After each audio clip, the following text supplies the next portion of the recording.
All right, so Elon Musk posted this up on Twitter or X a couple days ago, and I had no idea about this information. He said basically most Americans are still unaware that the census counts all people, including illegal immigrants, for those deciding on how many House seats each state gets. Me personally, I had no idea about this. I'm 37 years old. No clue that's how it actually worked. So I was like, well, why is that? Why do they count every person? And I went back, and it was that way even beginning in 1790.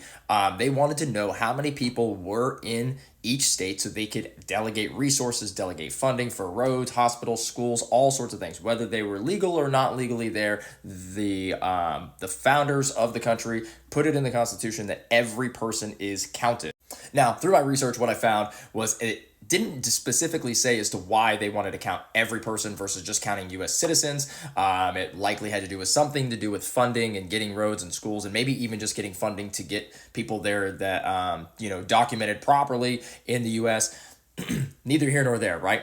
What happens though is that if you give people an opportunity, they will take it. And this is kind of what Elon Musk is talking about in terms of corruption on the next tweet I'm going to show you. But the way that it's structured is that electoral votes are allocated among states based on the census.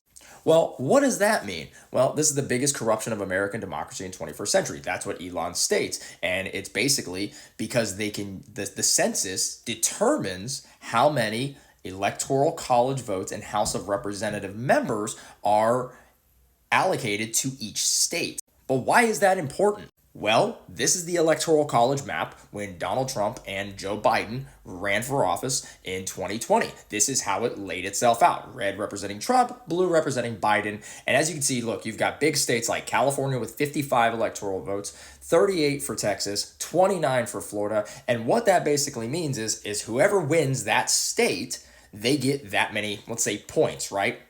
You see, because there are 2 senators to every state, but there are only 438 House of Representatives, and they get divided up by the states every time the census comes out based on population. So if California, let's say, adds 3 House of Representative members, those 3 were taken from some other state because there's only 438. So it really incentivizes you to increase your population of your state. You'll have more representation in Congress. You'll have more members of your own, let's say, party, so to speak.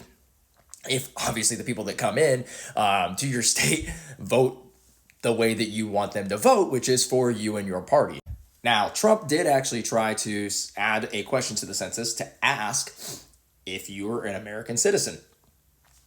But the Supreme Court shot that down, saying it's unconstitutional to ask that question because at the end of the day, it doesn't matter. The Constitution was in place, and it stated that the census is to count every single person in the United States. And that's how it works, and that's how it will always work, as that is how our Constitution is set up. But this also gives you insight into how corrupt things can happen, how things can change based on the incentives that you give people, such as politicians. There is an incentive now to increase the population in your state, as that leads to you getting more power in Congress and more power, let's say, as the presidents. And if we know anything about politicians, they love themselves some power.